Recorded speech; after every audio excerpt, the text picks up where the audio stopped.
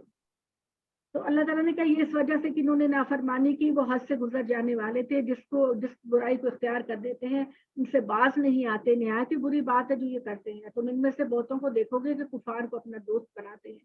بہت برا توشہ ہے جو انہوں نے اپنے لیے بھیجا کہ خدا کا ان پر غضب ہو اور عذاب میں وہ ہمیشہ رہیں اگر یہ اللہ پر، نبی پر اور اس چیز پر جو ان کی طرف اتارا گیا ایمان رکھتے تو ان کو کافروں کو دوست بناتے، لیکن ان میں سے اکثر نافرمان ہیں۔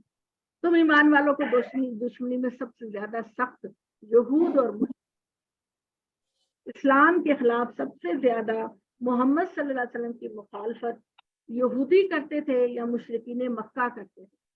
اہل ایمان کی دوستی سے قریب ان لوگوں کو پاؤ گے جنہوں نے کہا کہ ہم نصارہ ہیں، اور عیسائیوں کے لیے اللہ تعالیٰ کہتے ہیں کہ اسلام کے لیے ان کے دلوں میں سافٹ کارنر ہے۔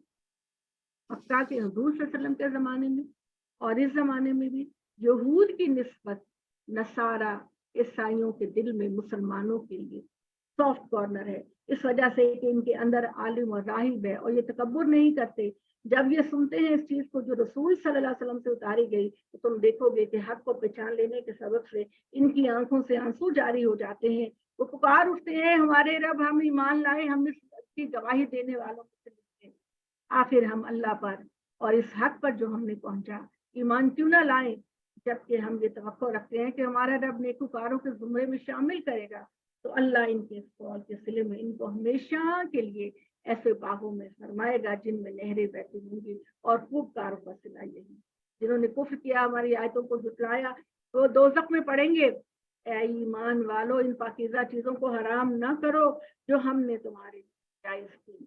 عرب لوگ کچھ جانوروں کو جو گھر کے پالتو جانور ہوتے تھے ان میں کچھ کو اپنے لیے حرام انہوں نے کر دیا، اور آپ کو پتا ہے کہ اللہ کو قطعاً پسند نہیں کہ جن کھانے کی چیزوں کو اللہ نے حلال کیا انسان ان کو حرام کر۔ اللہ نے کہا کلوا من الطیبات، پاکیزہ چیزیں کھاؤ، ساری پاکیزہ چیزیں کھاؤ۔ آپ کے لیے صرف وہی 4 چیزیں حرام ہیں جو بتائیں، باقی ساری چیزیں، بلکہ بنی اسرائیل کے اندر تو چونکہ حضرت یعقوب علیہ السلام جو ابراہیم کے پوتے تھے ان کو اونٹ کا گوشت پسند نہیں تھا، وہ اونٹ کا گوشت نہیں کھاتے تھے، تو اللہ کو اس بات پہ ناراضگی ہوئی اور اللہ نے کہا کہ ٹھیک ہے، پھر اونٹ کے گوشت کو تم نے حرام کیا تو اس کی ہر چیز کو حرام کر دیا گیا۔ ہمارے پیارے رسول صلی اللہ علیہ وسلم، ایک لمبا واقعہ ہے لیکن میں ابھی آپ کو مختصر بتاؤں گی کہ آپ صلی اللہ علیہ وسلم مغافیر کا شہد کھانے لگے، کہیں سے آیا تھا، تو حضرت عائشہ رضی اللہ تعالی عنہا اور حضرت حفصہ نے کہا اے اللہ کے نبی، آپ کے منہ سے مغافیر کی بو آتی۔ آپ صلی اللہ علیہ وسلم نے فرمایا او اچھا، آپ چونکہ بہت صفائی پسند تھے، ہر نماز کے وقت مسواک کرتے تھے، آپ نے کہا آئندہ سے میں شہد نہیں کھاؤں گا۔ تو اللہ تعالیٰ نے سورہ تحریم کے اندر فرمایا کہ اے نبی محمد، تم کو اختیار نہیں کہ اللہ کی حلال کردہ چیز کو اپنے اوپر حرام کرو۔ خدا کی نعمتیں ہیں، خدا کہتا ہے ان کو کھاؤ اور اللہ کا شکر ادا کرو کہ اس نے تمہیں کیا کیا نہیں دیا۔ ابھی جائیں بازاروں میں جائیں، دکانوں پہ جائیں، ریڑیاں کی ریڑیاں بھری ہوئی، اور انسان اس کو آپ کے لیے اپروچ کرنے کا راستے میں رکاوٹیں ڈالتے ہیں۔ اللہ نے تو وافر مقدار میں پیدا ہر چیز کو، تو آپ لوگوں نے بس یہی کہ سور کا گوشت نہیں کھانا، مردار نہیں کھانا، اللہ کے نام کے علاوہ کسی کے نام کی دی ہوئی چیز نہیں کھانی، اور سور نہیں کھانا، بس یہ 4 چیزیں حرام ہے اور کچھ حرام نہیں۔ اور اللہ تعالیٰ نے یہ بات کہی اگر مجبور ہو جاؤ کسی وجہ سے ان کو کھانے پر تو خدا کی طرف سے کو اجازت ہے۔ تمہاری قسموں میں جو غیر ارادی ہیں ان پر تو خدا تمہارا معاوضہ نہیں کرے گا، لیکن جن قسموں کو تم نے پختہ کیا ان پر تمہاری پکڑ کرے۔ یعنی عادتاً جو قسمیں تم کھا لیتے ہو غیر شعوری طور پر جو قسمیں کھا لیتے ہو اللہ اس کے بارے میں تم سے باز پرس نہیں کرے گا، لیکن دل کے ارادے سے جو تم نے معاملہ کیا اور دل کے ارادے سے جو تم نے قسم کھائی خدا اس کو پورا کرے گا۔ اور جو اپنی قسموں کو پورا نہ کر سکے اس کا کفارہ 10 مسکینوں کو کھانا کھلانا، اس معیار کا جو عام طور پر تم اپنے اہل خانہ کو، مطلب یہ نہیں کہ آپ کے گھر میں تو بریانی پکی ہے اور دوسرے کو دینے کے لیے آپ نے بینگن آلو بنا لی۔ جس سٹائل کا کھانا تم کھاتے ہو، جس سٹینڈرڈ کا کھانا تم کھاتے ہو اپنی قسم کو پورا کرنے کے لیے، وہی کھانا 10 مسکینوں کو ضرورت مندوں کو کھلاؤ، یا ان کے کپڑے پہنانا یا ایک غلام کو آزاد کرنا جو اس کی قدرت نہ رکھتا ہو وہ 3 دن کے روزے رکھے۔ یہ تمہاری قسموں کا کفارہ ہے جب تم دل سے قسم کھاتے ہو اور پھر اس کو پورا نہیں کرتے۔ اپنی قسموں کی حفاظت کرو، اس طرح اللہ تمہارے لیے اپنے احکام کی وضاحت کرتا ہے تاکہ تم اللہ کے شکر گزار بندے بنو۔ اے ایمان والو، شراب، جوا، تھان، پانسے کے تیر بالکل گندے شیطانی کام ہیں، ان سے بھی بچو۔ تو ان سے بچو تاکہ تم فلاح پاؤ۔ شیطان تو بس چاہتا ہے تمہیں شراب اور جوے میں لگا کر تمہاری دشمنی اور کینہ ڈالے اور تمہیں اللہ کی یاد سے غافل کرے۔ تو بتاؤ اب خدا کے باز کرنے پر تم باز آتے ہو؟ اللہ کی اطاعت کرو، رسول صلی اللہ علیہ وسلم کی اطاعت کرو، بچتے رہو۔ اگر تم اعراض کرو گے تو جان رکھو ہمارے رسول کے ذمے صرف واضح طور پر پہنچا دو۔ ایمان لانے والوں، عمل صالح کرنے والوں پر اس چیز کے باب میں کوئی گناہ نہیں جو انہوں نے کہا، جبکہ انہوں نے تقوی اختیار کیا، ایمان لائے، عمل صالح کیے، پھر تقوی اختیار کیا، ایمان لائے، پھر تقوی اختیار کیا اور خوبی کے ساتھ اس کا حق ادا کیا۔ اللہ خودکاروں کو دوست ہے۔ جو ایمان لاتا ہے ایمان میں بڑھتا چلا جاتا ہے، بڑھتا چلا جاتا ہے، اپنے گناہوں کی معافی مانگتا رہتا ہے، تو اللہ بھی ایسے لوگوں کو اپنا دوست رکھتا ہے۔ اے ایمان والو، اللہ تمہاری کسی ایسی شکار سے آزمائش کرے گا جو تمہارے ہاتھوں اور نیزوں کی زد میں ہوگا تاکہ نہیں دیکھے کہ کون اس سے غیب میں ڈرتا ہے۔ یعنی ایسا ہو سکتا ہے کہ تم نے احرام پہنا ہو، تم عمرے اور حج کی نیت سے جاؤ، تمہیں بھوک بھی لگی ہو اور تمہارے بالکل قریب کو شکار ہو جس کو تم پکڑ کر کھا سکتے ہو، ڈھونڈ کر کھا سکتے ہو، یہاں خدا تمہاری آزمائش کرے۔ بار بار وہی بات کہ دنیا ایگزامینیشن ہال ہے، رزلٹ کی جگہ نہیں۔ آپ نے جب کہا کہ میں اللہ کا حکم مانتا ہوں تو ہو سکتا ہے کہ عین آپ کے قریب جانور شکار کر سکتے ہو، تو پھر خدا دیکھے گا کہ بن دیکھے تم اللہ سے کتنا ڈرتے ہیں۔ یا ایھا الذین آمنوا لا تقتلوا الصید وانتم حرم، اور اللہ نے کہا ایمان والو حالت احرام میں شکار نہ کرو، جو تم میں سے اس کو قصدن مارے گا تو اس کا بدلہ اسی طرح کا جانور ہے جیسا کہ اس نے مارا، جس کا فیصلہ تم میں سے 2 معتبر کریں گے۔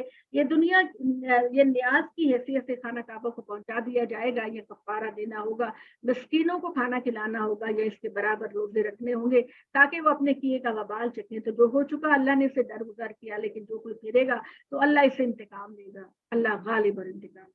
تمہارے لیے دریا کا شکار، اس کا کھانا جائز کیا ہے۔ احرام کی حالت میں خشکی کا جانور آپ نہیں پکڑ سکتے، اس کا شکار نہیں کر سکتے۔ ہاں البتہ دریا، سمندر کے سفر میں جب تم نے احرام باندھا ہو تو تم سی فوڈ پکڑ سکتے ہو اور اس کو پکا کے کھا سکتے ہو، لیکن خشکی کے جانور تم نہیں پکڑ سکتے جبکہ تم نے احرام باندھا ہو۔ تو اللہ تعالیٰ نے کہا تمہارے لیے دریا کا شکار، اس کا کھانا جائز ہے، تمہارے اور تمہارے قافلوں کے سامان کے لیے خشکی کا شکار جب تک تم حالت احرام میں ہو تم پر حرام کیا گیا۔